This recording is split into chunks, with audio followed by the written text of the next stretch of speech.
اور معلوم ہوتا ہے۔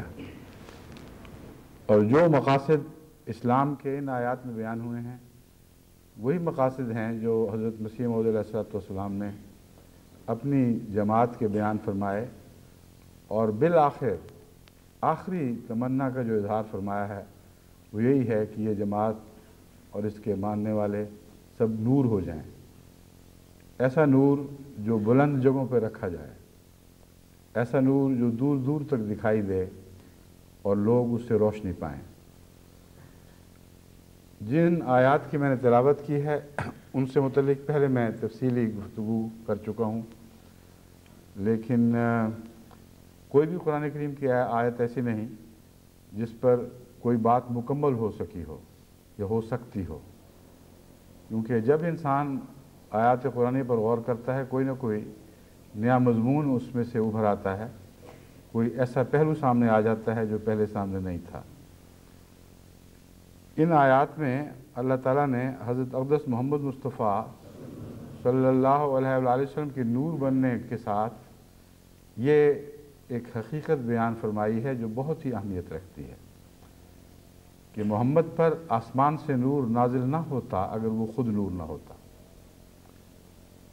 بس وہ جو آسمانی نور کے متلاشی ہیں انہیں لازم ہے کہ اپنے اندر ایک نور پیدا کریں،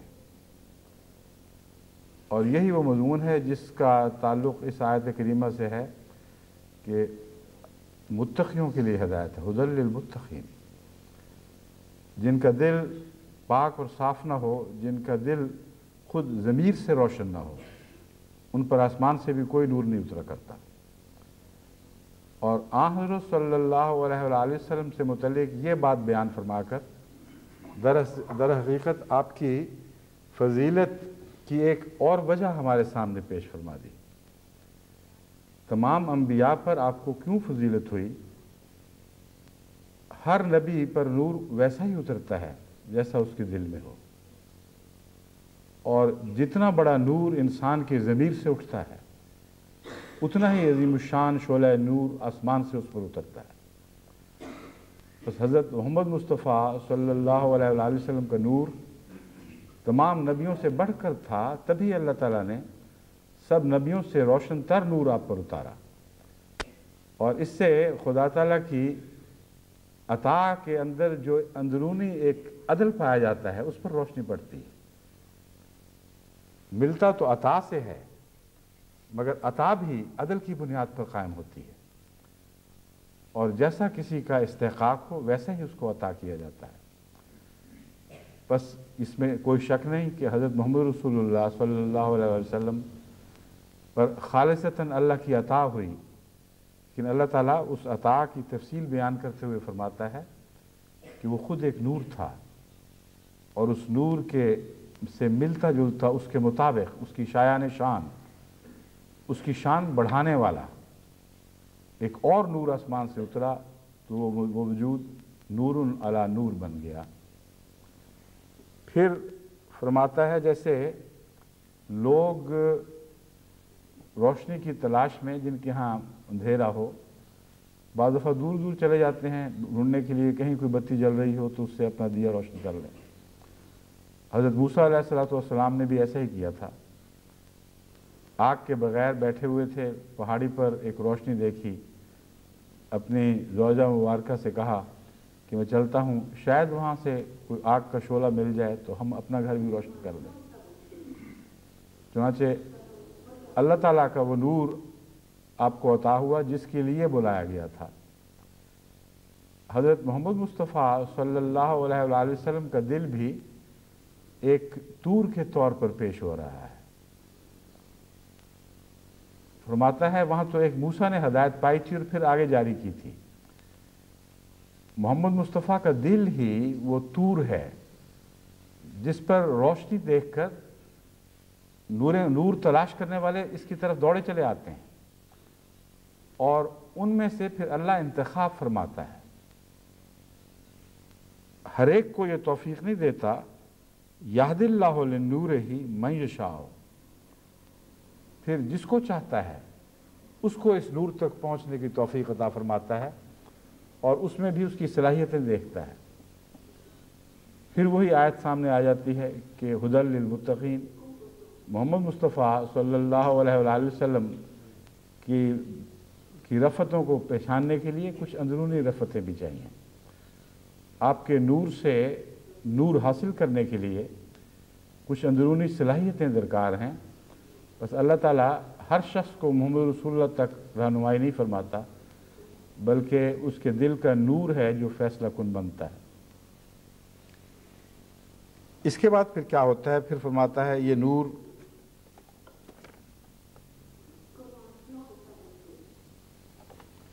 مجھے بتایا گیا ہے کہ ایک تار میں خرابی کی وجہ سے تقریباً 5-6 منٹ پہلے آواز نہیں جا سکی، لیکن 5-6 منٹ پہلے بتانا تھا.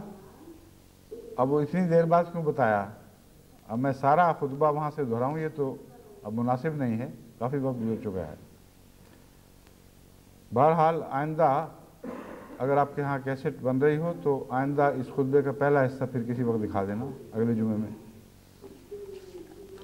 اس اعلان کے بعد ابھی بھی ایک اور آواز آ رہی ہے بیچ میں، اس کو بند کروائیں.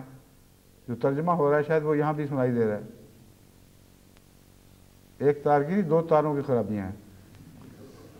بہرحال لو پھر ترجمے کی آواز یہاں تک براہ راست پہنچ رہی ہے، عجیب بات ہے. خیر ہو جاتی ہیں غلطیاں بھی، اللہ معاف فرمائے. مگر وہ جب میں بات بیان کر رہا ہوتا ہوں تو اس سے خلل واقع ہو جاتا ہے. تو میں عرض کر رہا تھا کہ حضرت اقدس محمد مصطفیٰ صلی اللہ علیہ وآلہ وسلم کا جو نور ہے یہ ایک طور کے نور کی مثال بن گیا. اور وہاں سے پھر صحابہ نے، جن کو اللہ نے توفیق عطا فرمائی، اس نور سے اپنے دلوں کے نور روشن کیے. اور وہ نور جو محمد مصطفیٰ کے دل میں پر اترا تھا اور نور علی نور کا منظر دکھا رہا تھا، اللہ فرماتا ہے پھر اچانک فی بیوت اذن اللہ ان ترفع ویذکر فی اسمہ یسبح لہ فیہا بالغدو والآصال. یہ نور ان سب گھروں میں چمکنے لگا جن کے متعلق اللہ نے فیصلہ فرما رکھا تھا کہ ان کو بلند کرے گا. یا اس کا مطلب یہ بنے گا اذن اللہ ان ترفع ویذکر. بعضوں نے اس کی ضمیر پچھلی آیات کی طرف پھیری ہے، مگر میرے نزدیک یہاں بیوت ہی دراصل ضمیر کا مرجع ہیں. مراد یہ ہے ان گھروں کی طرف وہ نور چلا گیا، ان گھروں میں بسنے لگا، ان گھروں میں کو روشن کر دیا جن کے متعلق اللہ نے فیصلہ فرما لیا تھا ان ترفع، کہ ان کے درجات بلند کیے جائیں گے، ان گھروں کو بلند کیا جائے گا. اور کیسے بلند کیا جائے گا؟ یذکر فی اسمہ، اس کا نام بلند کر کے. تو نور کی حقیقت بھی ہم پر کھول دی.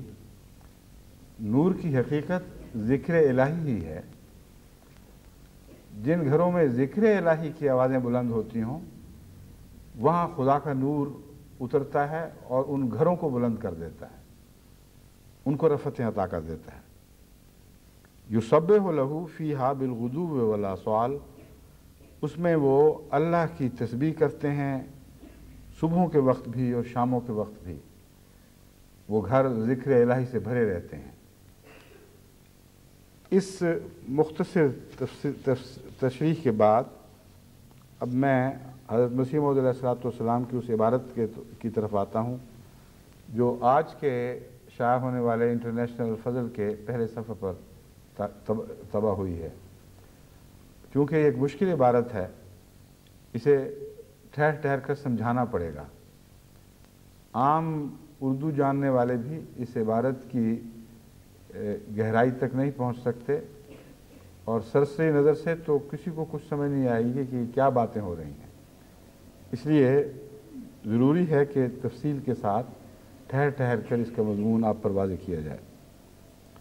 آپ فرماتے ہیں یہ سلسلہ بیت محض بمراد فراہمی طائفہ متقین. اب یہ فقرہ بھی کسی کو سمجھ نہیں آئے گی، اور بعض جو یہاں کے بچے ہیں یا امریکہ سے ایک بچہ سامنے آ کے بیٹھا ہوا ہے، اس کے چہرے پر فوراً مسکراہٹ آئی کہ مجھے تو کچھ نہیں پتہ چلا کیا کہا جا رہا ہے.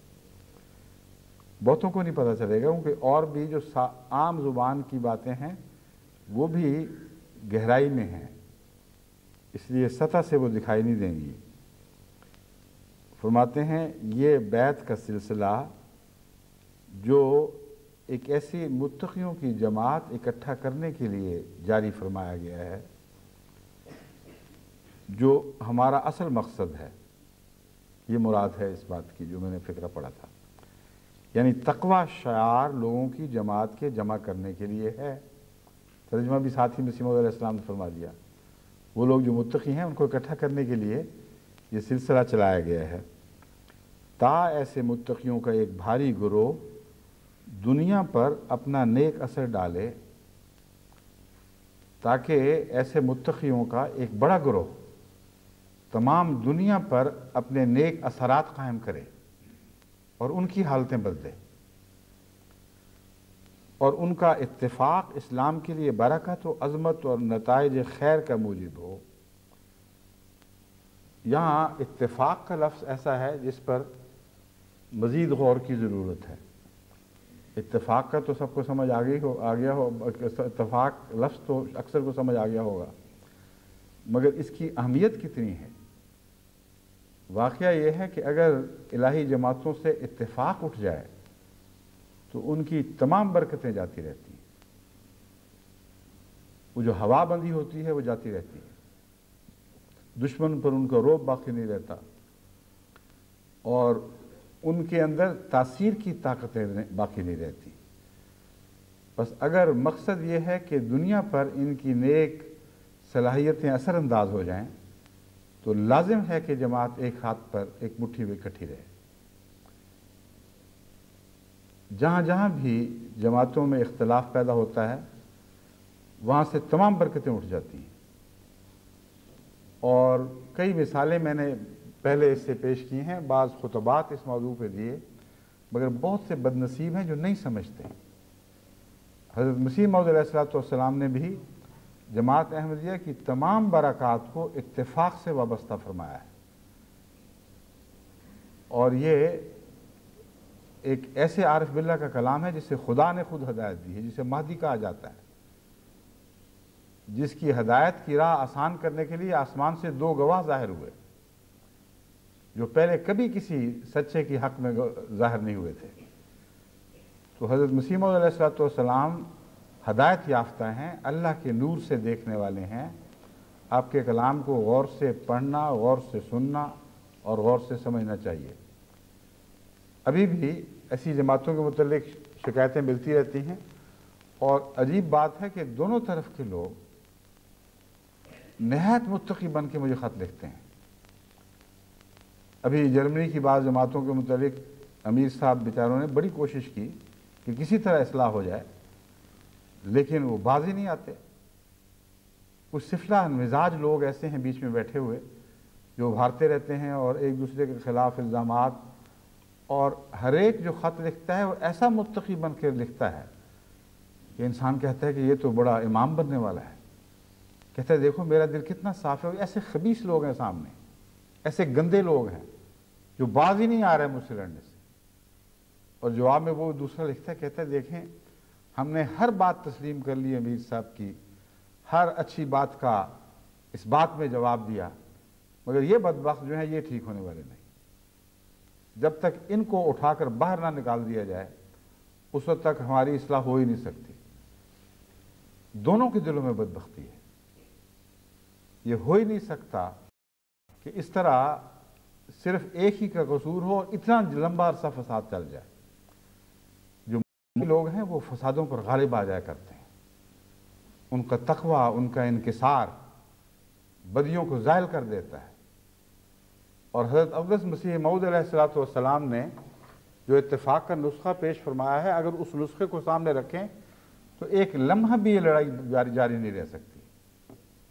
حضرت مسیح موعود علیہ السلام فرماتے ہیں سچے ہو کر جھوٹوں کی طرح تزلل اختیار کرو۔ اگر تم میرے ہو، مجھ سے وابستہ ہو، تو ایک کام کرو، سچے سمجھو اپنے آپ کو بے شک، لیکن تزلل جھوٹوں والا ہو، ایسے آدمی کی طرح گر جاؤ زمین پر اور انکساری دکھاؤ جیسے جھوٹے پر جب جھوٹ ثابت ہو جاتا ہے تو وہ جھکتا ہے اور معافیا مانگتا ہے اور اپنے آپ کو کوستا ہے کہ مجھ سے کیا غلطی سرزد ہو گئی۔ یہ نہیں فرمایا کہ اپنے آپ کو جھوٹا کہو، کیونکہ سچے ہو کر اپنے آپ کو جھوٹا تو کہا نہیں جا سکتا، اس لیے سمجھتے رہو سچا۔ یہ نہیں فرمایا میں اس سے روکتا نہیں تمہیں، کوئی تو سچا ہوگا، ہو سکتا ہے بیچ میں سے۔ کیسی پاکیزہ نصیحت ہے، اس فقرے پر غور، اس کی بناوٹ پر غور کر کے دیکھیں کتنا عظیم عرفان رکھتا ہے اپنے اندر۔ فرماتے ہیں سچے ہو کر جھوٹوں کی طرح تزلل اختیار کرو، جھوٹا نہ بنو لیکن تزلل وہی ہو، گر جاؤ انکساری دکھاؤ کو ہمارا ہی قصور ہے، ہمیں معاف کر دیں۔ یہ نسخہ استعمال نہیں کرتے اور جھوٹے بھی سچے بن رہے ہوں تو پھر کیسے اصلاح ہو سکتی ہے؟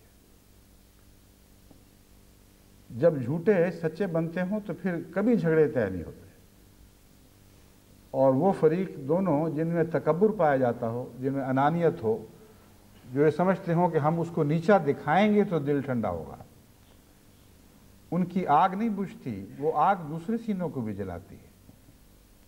اور آگ اور نور میں ایک فرق ہے۔ جن آیات کی میں نے تلاوت کی ہے ان پر غور کریں تو وہ نور ہے جس کی طرف بلایا جا رہا ہے، آگ کی طرف نہیں بلایا جا رہا۔ حضرت موسیٰ آگ سمجھ کر گئے تھے تو میرا نور ہی تھا، اور نور ہی ہے جو زندگی بخشا کرتا ہے۔ حضرت صلی اللہ علیہ وآلہ وسلم ایک نور تھے، اور یہ نور گھروں میں پھیلا ہے۔ اگر تمہارے سینے جل رہے ہوں، ان میں بغض ہو، ان میں حسد ہو، ان میں تکبر ہو، ان میں سفلہ پن ہو، تو پھر دوسرے دلوں میں آگ لگاؤ گے، نور نہیں پھیلا سکتے۔ بس اتفاق کی برکت جو مسیح موعود علیہ السلام نے توجہ دلائی ہے، ہماری بقا کے لیے ضروری ہے۔ ناممکن ہے کہ ہم زندہ رہ سکیں بغیر اتفاق کے، اور ایسے اتفاق کے بغیر جس کی طرف مسیح موعود بلاتے ہیں ہمارا نور دنیا میں پھیل نہیں سکتا، ہماری طاقتیں آپس میں الجھ کے ہی ختم ہو جائیں گی۔ بس آج جب کہ میں آپ کو بڑی بار بار دعوت اللہ کی طرف بلا رہا ہوں اور بتلا رہا ہوں کہ وہ دن آ گئے ہیں جب کہ خدا تعالیٰ چاہتا ہے کہ تیزی سے مسیح موعود علیہ السلام کا پیغام دنیا میں پھیلے۔ رفتاریں تبدیل کر کی جا چکی ہیں، تیز ہوائیں چل رہی ہیں جو آپ کی تائید میں چل رہی ہیں۔ اس کے باوجود اگر آپس میں الجھ کر آپ نے ان برکتوں سے فیض نہ پایا اور اپنی عمریں گوا بیٹھے تو بہت بڑا گناہ ہے، اور ایسی نحوست ہے کہ جن کے حصے میں آئے وہ نہ پیدا ہوتے تو اس سے بہتر تھا، اور بہت بہتر تھا۔ اب سنیے، مسیح موعود علیہ السلام فرماتے ہیں بھاری گروہ دنیا پر اپنا نیک اثر ڈالے اور ان کا اتفاق اسلام کے لیے برکت و عظمت، نتائج خیر کا موجب ہو۔ یہ کیوں نہیں کہہ دیا وہ خیر کا موجب ہو؟ ایک عام آدمی کی تحریر ہو تو اس کا دماغ یہاں اتفاق کی طرف جا ہی نہیں سکتا۔ اس نے جب کہہ دیا کہ بھاری جمعیت اثر ڈالے تو بیچ میں اتفاق کا خیال کیسے آ گیا؟ یہ عارف باللہ کا کلام ہے، وہ جس سے خدا ہم کلام ہوتا تھا، جس کو نور عطا کرتا تھا، آپ کے کلام کو زندہ فرماتا تھا۔ بس حضرت مسیح موعود علیہ السلام فرما رہے ہیں اثر ڈالے اور ان کا اتفاق اسلام کے لیے برکت و عظمت و نتائج خیر کا موجب ہو، اور وہ ببرکت کلمہ واحدہ۔ اب دیکھیں توحید سے کس طرح اس کو جوڑا ہے اتفاق کو۔ وہ کہتے ہیں اپنے واحدہ کلمہ جو سب میں مشترک ہے اور جو کلمہ توحید کی طرف بلا رہا ہے، اس سے برکت پائیں، اس پر متفق ہونے کے بعد اسلام کی پاک اور مقدس خدمات میں جلد کام آ سکیں۔ تو توحید کا اتفاق سے جو ہمیں جماعتوں کے اندر ملنا چاہیے، جو بعض جگہ نہیں دکھائی دیتا، ایک گہرا اور اٹوٹ رشتہ ہے۔ اگر آپ موحد ہیں تو آپ میں لازماً وہ صفات پیدا ہوں گی جس کے نتیجے میں بکھری ہوئی جمعیتیں بھی دوبارہ جمعیت اختیار کر جائیں۔ لیکن وہ لوگ جن کی نحوست سے جمعیتیں بکھرنے لگتی ہیں وہ مشرک ہیں، ان کا توحید سے کوئی تعلق نہیں۔ اور جب میں مشرک کہتا ہوں تو پورے یقین کے ساتھ اس مضمون کو سمجھ کر کہہ رہا ہوں۔ انہوں نے اپنے نفسوں میں بت بنا رکھے ہیں، ان کی انانیت ہے جس کی وہ پوجا کرتے ہیں، دن رات انا کے سوا ان کو کسی کی عبادت کی ہوش ہی کوئی نہیں ہوتی۔ اپنی اور اپنی اولاد کی انا ایسی غالب آ جاتی ہے کہ جب اختلاف ہوں تو اپنے بھائی پر شدید ظلم کرنے پر تل پڑتے ہیں، اور اپنے بیٹا اگر کوئی طاقتور ہے تو اس کو بھیجیں گے کہ اس کو مار مار کے اڑا دو، وہ ہوتا کون ہے جو ہمارے سامنے سر اٹھائے، اور سمجھتے ہیں کہ اب دیکھو ہم بڑے ثابت ہوئے کہ نہیں۔ تو حضرت مسیح موعود علیہ السلام نے جس کلمہ واحدہ کی طرف بلایا ہے، یہ کوئی فرضی بات نہیں ہے، یہ بین ہی حقیقت ہے کہ توحید سے رشتہ جوڑو گے تو اتفاق ہوگا، توحید سے رشتہ کاٹو گے تو مشرک بن جاؤ گے، اور مشرکوں کی طرح پھر خدا تم سے سلوک کرے گا، تتر بتر ہو جاؤ گے، کوئی تمہاری طاقت باقی نہیں رہے گی، کوئی نور تمہارے اندر نہیں ہوگا۔ ہاں، مشرک جس طرح آگ کی پوجا کرتے ہیں، تم آگ کے پجاری بن جاؤ گے، اپنے نفس کے غضب کی آگ کی پوجا کیا کرو گے، اور لوگوں پر بھی یہی عذاب، آگ کا عذاب بھڑکاؤ گے۔ پھر فرماتے ہیں اسلام کی پاک اور مقدس خدمات میں جلد کام آ سکیں، اور ایک کاہل اور بخیل اور بے مصرف مسلمان نہ ہوں،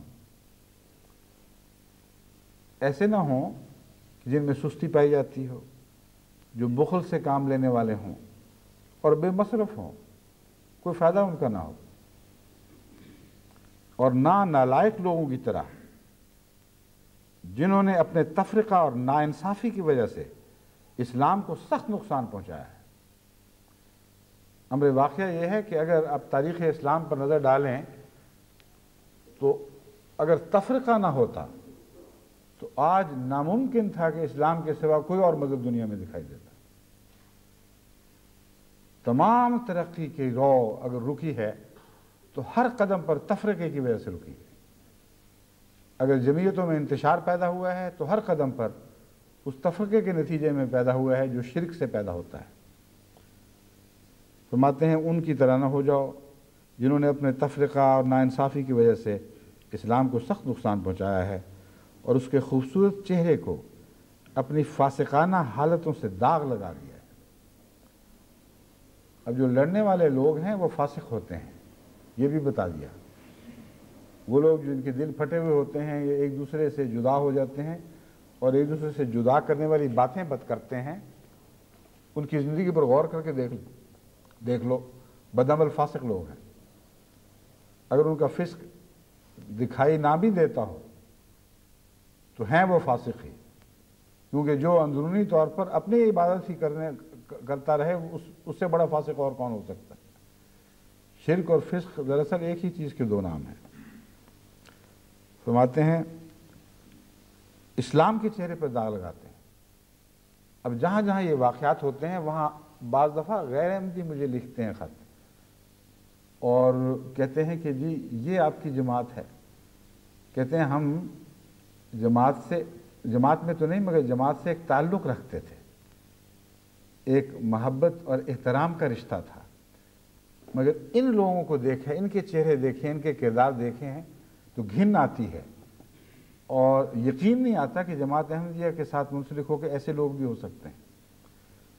بعض لوگ یہ کہتے ہیں، بعض لوگ پھر تانا دے کر دور بھی ہٹ جاتے ہیں، مگر بہت سے شرفاء ہیں جو بات سمجھتے ہیں کہ یہی ایک دو گندے لوگ ہیں، مگر ویسے جماعت اللہ تعالیٰ کے فضل سے ایک سرسبز درخت ہے۔ لیکن داغ لگانے والے ضرور ہوتے ہیں۔ یہ اس ماحول میں وہ لوگ جن کو جماعت احمدیہ سے واقفیت نہیں ہے ان پر ان کا کیا اثر پڑتا ہوگا۔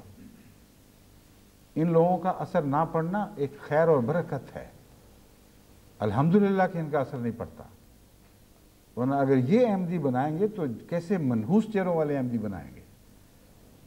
ایسے ذلیل اور رسوا احمدیوں کی جماعت کو کوئی ضرورت نہیں ہے۔ بس شکر ہے کہ ان میں تبلیغ کی برکت بھی نہیں ہے،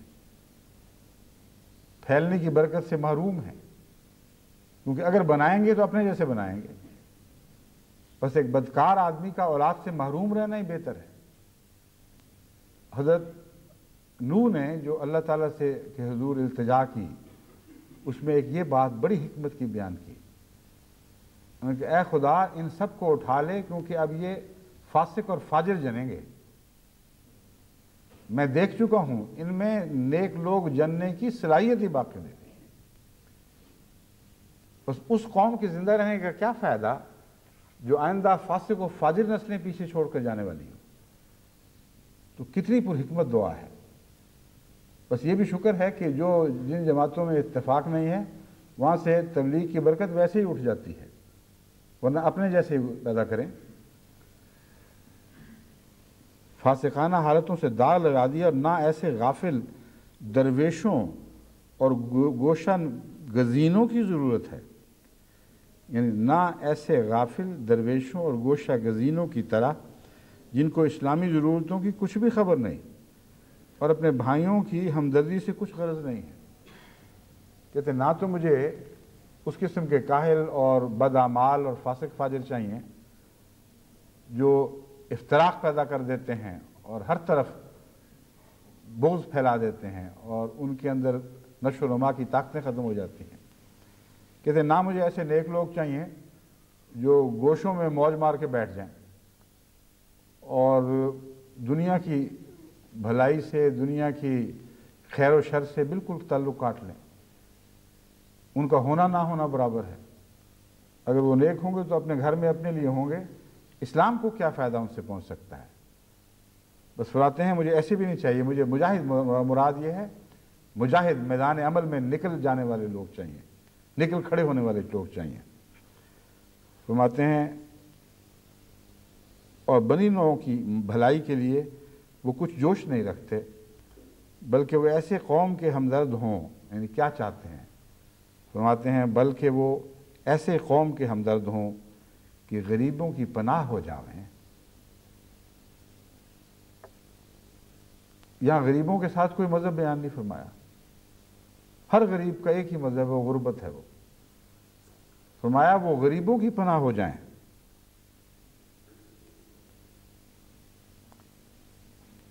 یتیموں کے لیے بطور باپوں کے بن جائیں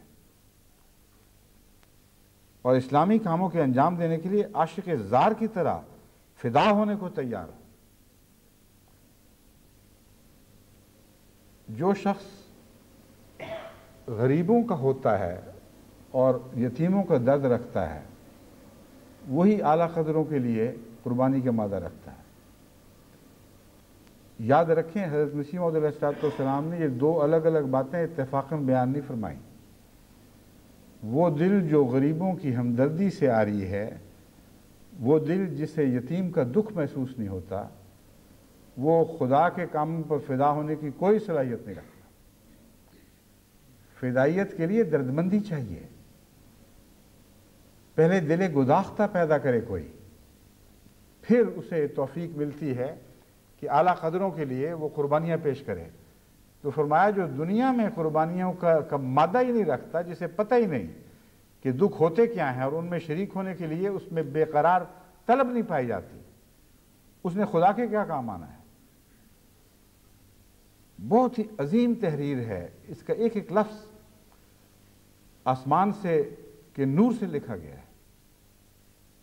اور اسی لیے میں نے بتایا تھا کہ اس کا اس آیت نور سے گہرا تعلق ہے جس کی میں نے تلاوت کی تھی.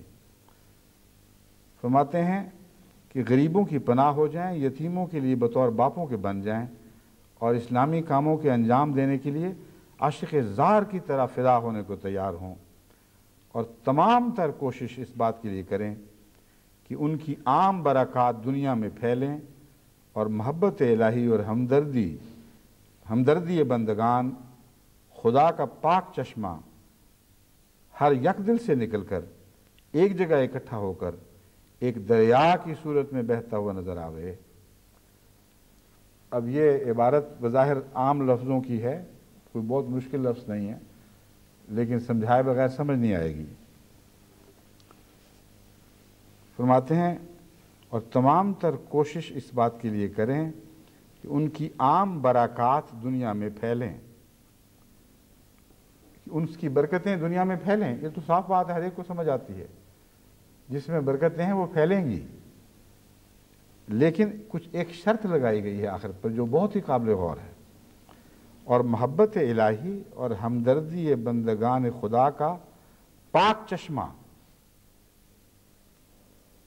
ہر یک دل سے نکلے لیکن الگ الگ نہ پھیلے، ہر یک دل سے نکل کر ایک جگہ اکٹھا ہو کر ایک دریا کی صورت میں بہتا ہوا نظر آئے۔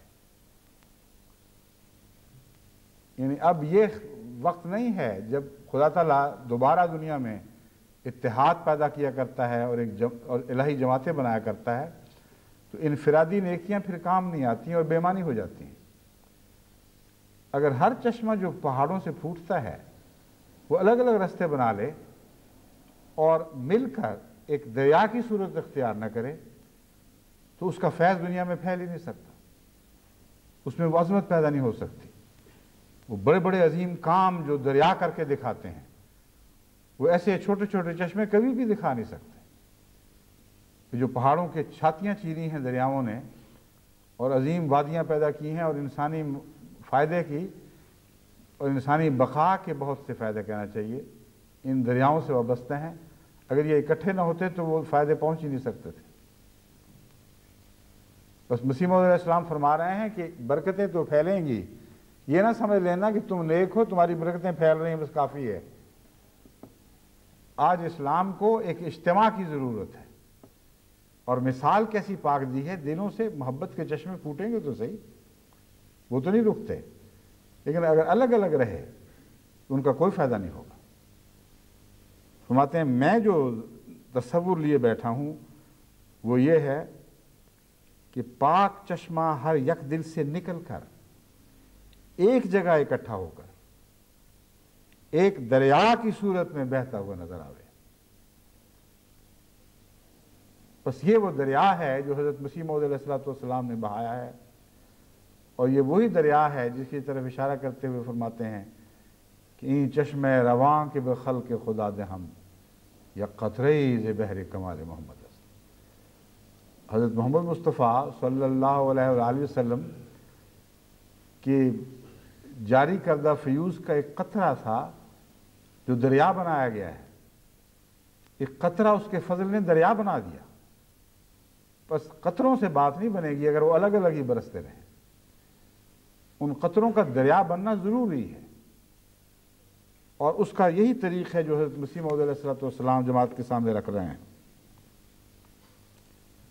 خدا تعالیٰ نے ارادہ فرمایا ہے کہ محض اپنے فضل اور کرامت خاص سے اس عاجز کی دعاؤں اور اس ناچیز کی توجہ کو ان کی پاک استعدادوں کے ظہور و بروز کا وسیلہ ٹھہرا دے۔ اب یہ عبارت بھی اکثر عام اردو دان سمجھ نہیں سکتے۔ دو باتیں اکٹھی بیان فرمائی ہیں، ایک مسیح موعود اور مہدی موعود کی ضرورت، اور دوسرے خدا کے فضل پر زور۔ فرماتے ہیں کہ جو کچھ تم دیکھ رہے ہو، جو فیوز کے چشمے جاری ہو رہے ہیں، جو دریا بن رہے ہیں، یہ ہیں تو فضل اللہ کے، لیکن یہ فضل ان فضلوں کے لیے اس نے مجھے وسیلہ بنا دیا ہے، اور وسیلہ اس طرح بنایا کہ مجھے تمہاری بے انتہا فکر ہے، اور میں تمہارے لیے بہت دعائیں کرتا ہوں، اور ان دعاؤں کی برکات ہیں، اور جس غم میں گھلا جاتا ہوں یہ اس غم کی خدا کی بارگاہ میں قبولیت کا نشان ہے کہ اللہ کے فضل تم پر اتر رہے ہیں یا اتریں گے۔ یہ مضمون ہے جو اس عبارت میں اس فقرے میں آپ نے بیان فرمایا کہ اب دوبارہ غور سے سنیے، محض اپنے فضل اور کرامت خاص سے اس عاجز کی دعاؤں اور اس ناچیز کی توجہ کو ان کی پاک استعدادوں کے ظہور و بروز کا وسیلہ ٹھہرا دے۔ جہاں جہاں بھی لوگوں کے دلوں میں پاک صلاحیتیں موجود ہیں، اللہ تعالیٰ اپنے فضل کے ساتھ میری دعاؤں اور میری توجہات کو ان کے ابھر کے نکل آنے اور نکھر آنے پر ایک وسیلہ بنا دے، اور اس قدوس جلیل الذات نے مجھے جوش بخشا ہے تا میں ان طالبوں کی تربیت باطنی میں مصروف ہو جاؤں اور ان کی آلودگی کے ازالے کے لیے رات دن کوشش کرتا رہوں۔ جو اللہ تعالیٰ امام قائم فرماتا ہے اس کو یہ ہمدردی کا جوش عطا کرتا ہے، اور اس ہمدردی کے جوش کا بنی نوع انسان کی ہمدردی کے ساتھ گہرا تعلق ہے۔ وہی مضمون ہے جو جس کا پہلے بھی ذکر گزرا تھا، اور اسی مضمون کو اپنی نسبتاً اعلیٰ عرفہ شان کے ساتھ پیش کیا جا رہا ہے۔ پہلے ایک عام طالب حق کے تعلق میں غریبوں سے ہمدردی، یتیموں سے ہمدردی کا ذکر تھا، اب اس کا ذکر ہے جسے خدا نے ساری دنیا کی رہنمائی کے لیے چن لیا ہے، اور اس کا تعلق بھی اسی بات سے باندھا جا رہا ہے، ہمدردی اور جوش کے ساتھ۔ حضرت مسیح موعود علیہ السلام کے بچپن کے حالات میں آپ دیکھیں گے کس طرح غریبوں کے لیے اپنا کھانا بھی تقسیم کر دیا کرتے تھے، بعض دفعہ چنے کھا کر گزارے کر لیے، بعض دفعہ فاقہ کر لیا کرتے تھے۔ بے انتہا طبی جوش تھا غریبوں کی ہمدردی کا، اور یہ کوئی معمولی بات نہیں ہے۔ غریبوں کی ہمدردی کبھی بے فیض نہیں رہتی۔ حضرت صلی اللہ علیہ وسلم نے ایک موقع پر فرمایا کہ تم غریبوں کے ممنون احسان ہو، تم ان کے اوپر جو رحم اپنی طرف سے کرتے ہو یا ان کے خیال کرتے ہو، انہی کی وجہ سے تو خدا تمہیں روزی دے رہا ہے۔ غریبوں کو نکال دو تو ساری سوسائٹی غریب ہو جائے گی۔ غریبوں کی محنت، ان کا اخلاص، ان کی خدمتیں ہیں جو قوم کو دولت عطا کرتے ہیں۔ وہ تمہارے ممنون احسان نہیں، تم ان کے ممنون احسان ہو۔ مگر روحانی دنیا میں بھی غربت کا احسان ہے ایک قسم کا۔ جو غریبوں سے تعلق جوڑے، اللہ اس سے تعلق جوڑتا ہے، اور جتنا کسی کے دل میں زیادہ ہمدردی ہو اتنا ہی اس کو بڑا مرتبہ عطا فرماتا ہے۔ چنانچہ مسیح موعود علیہ السلام دوبارہ اس مضمون کو اٹھاتے ہوئے فرماتے ہیں کہ مجھے تم میں اور مجھ میں فرق کیا ہے؟ ایک یہ کہ دعا کے لیے میرے دل میں بڑا جوش ہے تمہارے لیے، دوسرے تمہارے لیے بے انتہا دل میں ایک ہمدردی کا جوش پایا جاتا ہے۔ فرماتے ہیں ان کی اس کے بعد، مجھے جوش بخشا ہے تا میں ان طالبوں کی تربیت باطنی میں مصروف ہو جاؤں اور ان کی آلودگی کے ازالے کے لیے دن رات کوشش کرتا رہوں۔ ان کو جو کچھ بھی گناہوں سے وہ گندے ہو گئے ہیں، جو ان کے ساتھ غلاظتیں چمٹ گئی ہیں، اس کو آلودگی کہتے ہیں۔ فرماتے ہیں میرے دل میں یہ جوش خدا نے پیدا کر دیا ہے کہ دن رات ان کو دور کرنے کی اور پاک و صاف کرنے کی کوشش کرتا رہوں، اور ان کے لیے وہ نور مانگوں جس سے انسان نفس اور شیطان کی غلامی سے آزاد ہو جاتا ہے۔ یہ وہی نور ہے جس کا ان آیات کریمہ میں ذکر فرمایا گیا تھا، جس کے بغیر دنیا میں انقلاب برپا ہو ہی نہیں سکتا۔ وہی محمد رسول اللہ کا نور جس سے دوسرے گھر روشن ہوئے تھے۔ جب وہ روشن ہوئے تو ان کے مرتبے بلند کیے گئے، ان کو عرفہ کیا گیا، دو وجوہات سے۔ ایک اس لیے کہ وہ نور اپنی ذات میں یہ خاصیت رکھتا ہے کہ جس گھر میں ہو وہاں اس کو بلند کر دیتا ہے، اور ذکر کی بلندی سے اس کا تعلق ہے، بس جہاں ذکر بلند ہوگا وہاں وہ نور بھی بلند ہوگا۔ دوسرا اس لیے کہ بلند ہوگا تو لوگ فائدہ اٹھائیں گے۔ وہ آگ جس نے موسیٰ کو متوجہ کیا تھا وہ بلندی پر چمکی تھی تو اس کو پتہ چلا۔ اگر کسی گڑھے میں پڑی ہوتی تو موسیٰ کو کیا فائدہ پہنچتا اور بنی اسرائیل کو کیا فائدہ پہنچتا؟ وہ تاریخ ہی بے نور ہو کے رہ جاتی، جس تاریخ کا آغاز موسیٰ سے شروع ہوا تھا۔ بس آپ فرماتے ہیں کہ وہ نور ہے جو میں مانگ رہا ہوں، جس سے انسان نفس اور شیطان کی غلامی سے آزاد ہو جاتا ہے اور بالطبع خدا تعالیٰ کی راہوں سے محبت کرنے لگتا ہے۔ یہ وہ پاک انقلاب ہے جس کے بغیر ہم دنیا میں کوئی انقلاب برپا نہیں کر سکتے۔ خدا کی راہوں سے محبت کرنا اور بات ہے، بالطبع خدا کی راہوں سے محبت کرنا کچھ اور بات ہے۔ بالطبع کا مطلب ہے جس طرح آپ بھوکے ہوں تو کھانا اچھا لگتا ہے، پیاس لگی ہو تو پانی کی طرف لپکتے ہیں، کسی چیز کی تمنا ہو، اس کی بھوک ہو تو از خود اس کی طرف کھینچے چلے جاتے ہیں۔ فرمایا بالطبع خدا کی راہوں سے محبت کریں، ان کو بتا کر نہ لانا پڑے، ان کو سمجھا کر یہ راہیں نہ دکھائی جائیں۔ ان کا دل ایک طبی جوش کے ساتھ ان راہوں کی طرف متوجہ رہے اور دیکھتے رہیں کہ کہاں وہ راہ نظر آئے تو اس پر دوڑیں اور اس پر قدم ماریں، اور ان کے لیے وہ روح القدس طلب کروں جو ربوبیت تامہ اور عبودیت خالصہ کے جوڑ سے پیدا ہوتی ہے۔ اب بتائیے، ربوبیت تامہ کا مطلب ہے وہ ربوبیت، یعنی اللہ تعالیٰ کی صفت ربوبیت، رب ہے چونکہ اس لیے اس کی طرف اشارہ اس کی صفت ربوبیت سے کیا گیا ہے۔ اب رب کا معنی سارے جانتے ہیں، پالن ہار، سب کا خیال رکھنے والا، رزق عطا کرنے والا۔ فرمایا اس کی ربوبیت جو تامہ ہو، وہ کیا کرے؟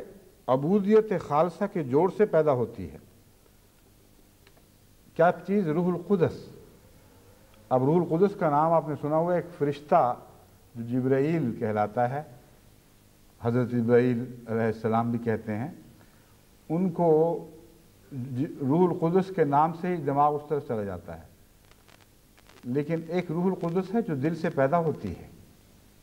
وہ کیسے پیدا ہوتی ہے؟ فرمایا ہے وہ ربوبیت تامہ اور عبودیت خالصہ کے جوڑ سے پیدا ہوتی ہے، اور روح خبیث کی تکفیر سے ان کی نجات چاہوں، یہ میری طلب ہے، یہ میری مراد ہے، یہی میری زندگی کا مقصد ہے۔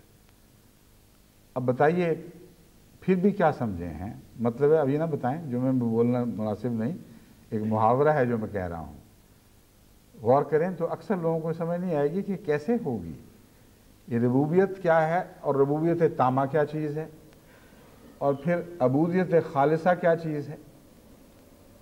بات یہ ہے کہ حضرت مسیح موعود علیہ السلام کے ہر لفظ کا اشارہ قرآن کریم کی طرف ہوتا ہے، اور ان تفاسیر کی طرف ہوتا ہے جو حضرت محمد مصطفیٰ صلی اللہ علیہ وآلہ وسلم نے فرمائیں۔ آپ کا سارا کلام بھی قرآنی ہے، بس حضرت مسیح موعود علیہ السلام نے جو مطالب بیان فرمائے ہیں ان کی جڑیں قرآن میں تلاش کرو گے تو سمجھ آئے گی، ورنہ نہیں سمجھ آئے گی۔ اس مضمون کا سورہ فاتحہ سے تعلق ہے۔ رب العالمین کا ایک عام تصور ہے، لیکن اس کا تامہ تصور یہ ہے الرحمن الرحیم مالک یوم الدین۔ وہ رب جو تمام جہانوں کا رب ہے، صرف یہ کافی نہیں ہے، اس کی تامہ سمجھ یعنی مکمل سمجھ تب آتی ہے جب ہم یہ سمجھتے ہیں کہ وہ رب جو تمام جہانوں کا رب ہے وہ رحمان بھی ہے، وہ رحیم بھی ہے، اور مالک یوم الدین بھی ہے، ہر انجام کا مالک ہے، وہ تمام انجام اس کے قبضہ قدرت میں ہے۔ آغاز بھی اس سے ہوا ہے، انجام بھی اس کی طاقت اور اس کے فیصلے کے بغیر ممکن نہیں۔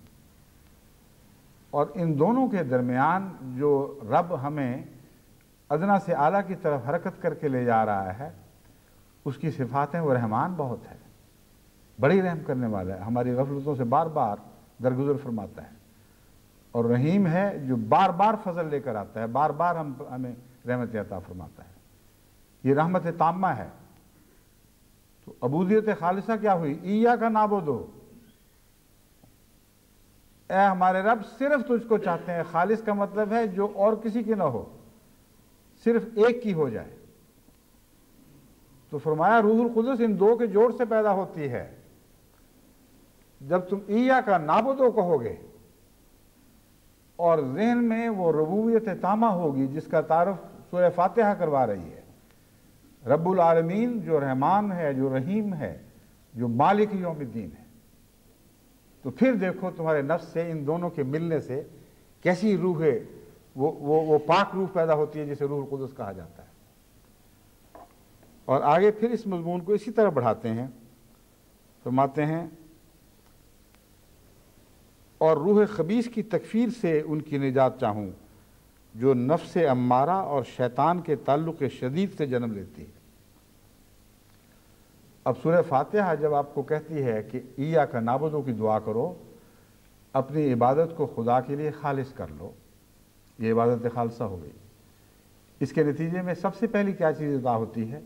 اہدنا الصراط المستقیم، صراط الذین انعمت علیہم، وہ رستہ دے جو انعام یافتہ لوگوں کا رستہ ہے، اور وہی روح القدس کا رستہ ہے۔ روح القدس محمد رسول اللہ کے رستے پر ملتی ہے۔ تو فرمایا کہ یہ دعا کرو گے تو پھر تمہیں روح القدس عطا ہوگی، ورنہ نہیں ہوگی۔ اپنی عبودیت کا خالص تعلق تمام ربوبیت سے جوڑ لو، اس کے نتیجے میں تم اس لائق ٹھہرو گے کہ تمہاری یہ دعا قبول ہو اور تمہیں روح القدس عطا ہو۔ اور خبیث چیزوں سے نجات کی بھی یہی راہ ہے، غیر المغضوب علیہم ولا الضالین۔ بس مسیح موعود علیہ السلام فرماتے ہیں کہ پھر میں اس دعا میں یہ بھی بات شامل کرتا ہوں اور روح خبیث کی تکفیر سے ان کی نجات چاہوں جو نفس امارہ اور شیطان کے تعلق شدید سے جنم لیتی ہے۔ اب مغضوب اور ضالین کی اگر کوئی تعریف کی جائے تو اس سے بہتر تعریف نہیں ہو سکتی۔ وہ لوگ جو نفس امارہ کے غلام بن گئے اور جو شیطان سے شدید تعلق جوڑ لیتے ہیں، وہی ہیں جن کا ذکر فرمایا گیا ہے مغضوب علیہم ولا الضالین، ان میں سے نہ ہو جائیں ہم۔ یہ ہمیں دعا سکھائی گئی ہے۔ سو میں بتوفیق تعالی کاہل اور سست نہیں رہوں گا۔ میں اللہ سے توفیق پاتے ہوئے یہ وعدہ کرتا ہوں جماعت سے کہ میں کاہل اور سست نہیں رہوں گا، اور اپنے دوستوں کی اصلاح طلبی سے جنہوں نے اس سلسلہ میں داخل ہونا بس صدق قدم اختیار کر لی ہے، غافل نہیں ہوں گا۔ آج جو آسمان سے جماعت پر قدس کی روح اتر رہی ہے اور پاک تبدیلیاں پیدا ہو رہی ہیں، اس بات سے غافل نہ ہو کہ حضرت مسیح موعود علیہ السلام کی عظیم قربانیوں کے نتیجے میں ساری زندگی دکھ محسوس کیا ہے، ساری زندگی اپنی جان فدا کی ہے اس راہ پر، اور اس عہد پر آخری دم تک قائم رہے کہ میں غافل نہیں رہوں گا۔ میں وعدہ کرتا ہوں، دعائیں بھی کرتا رہوں گا، جو کچھ میرے من میں ہے میں کرتا رہوں گا، چین سے نہیں بیٹھوں گا جب تک تمہیں پاک و صاف نہ کر لوں۔ اور یہ جو خدا کے پاک وجودوں کی دعائیں ہیں، یہ ان کی زندگی تک نہیں رہتی، ان کے بعد ان کے زمانے میں ممتد ہو جایا کرتی ہیں۔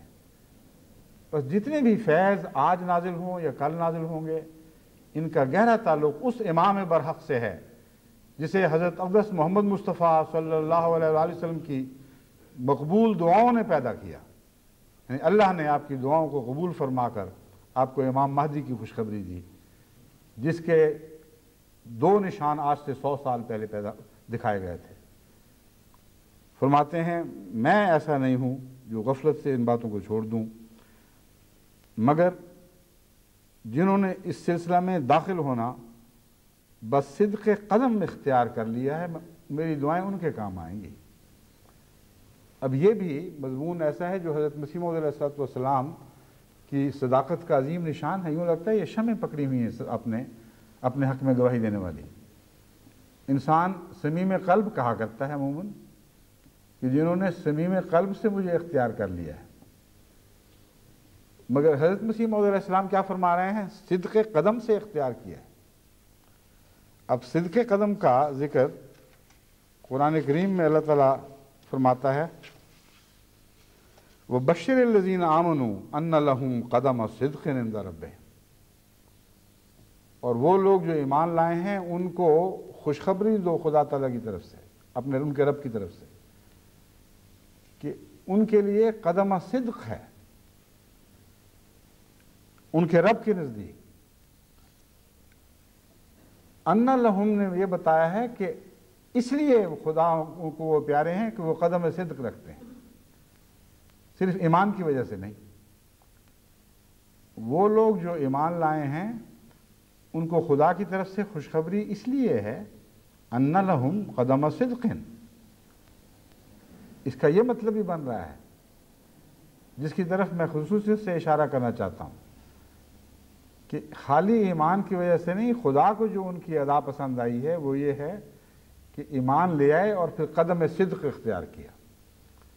قدم صدق میں ایمان کا پس منظر بھی شامل ہے، اور بے ڈولے بغیر لغزش کھائے صداقت کی راہوں پر مضبوط قدموں کے ساتھ آگے بڑھتے رہنے کا تعلق ہے۔ تو فرمایا وہ لوگ جو یہ ہوں میں ان کے لیے دعا کر رہا ہوں، اور انہی کی تمنا میرے دل میں ہے کہ اللہ مجھے ویسے لوگ عطا فرمائے۔ فرماتے ہیں جنہوں نے اس سلسلے میں داخل ہونا بس صدق کے قدم اختیار کر لیا ہے، ان کے لیے دعاؤں سے غافل نہیں ہوں گا بلکہ ان کی زندگی کے لیے موت تک دریغ نہیں کروں گا، اور ان کے لیے خدا تعالیٰ سے وہ روحانی طاقت چاہوں گا جس کا اثر برقی مادے کی طرح ان کے تمام وجود میں دوڑ جائے۔ وہ نور جو محمد رسول اللہ کی ذات میں چمکا تھا وہ دوسرے گھروں میں بھی منتقل ہونا تھا، جو ہوا، اور خدا نے قرآن میں اس کی گواہی دی۔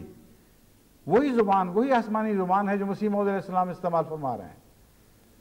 فرماتے ہیں برقی روؤں کی طرح یہ میری روحانی طاقتیں ان تمام وجودوں میں دوڑنے لگیں، اور میں یقین رکھتا ہوں کہ ان کے لیے جو داخلی سلسلہ ہو کر صبر سے منتظر رہیں گے ایسا ہی ہوگا۔ بس صبر سے ان راہوں پر قدم مارتے رہیں، اور حضرت مسیح موعود علیہ السلام آپ کو جو صدق دل سے اور صدق قدم کے ساتھ کوشش کریں۔ اللہ کرے کہ ہم وہ جماعت بن جائیں جو مسیح موعود علیہ السلام نے اپنے اس پاک تصور میں دیکھی جو میں نے آپ کے سامنے پیش کیا ہے، اور اگر یہ ہو جائے تو پھر سب وارے نے آ رہے ہیں، پھر سب میدان جیتے گئے۔ اللہ ہمیں اس کی توفیق عطا فرمائے۔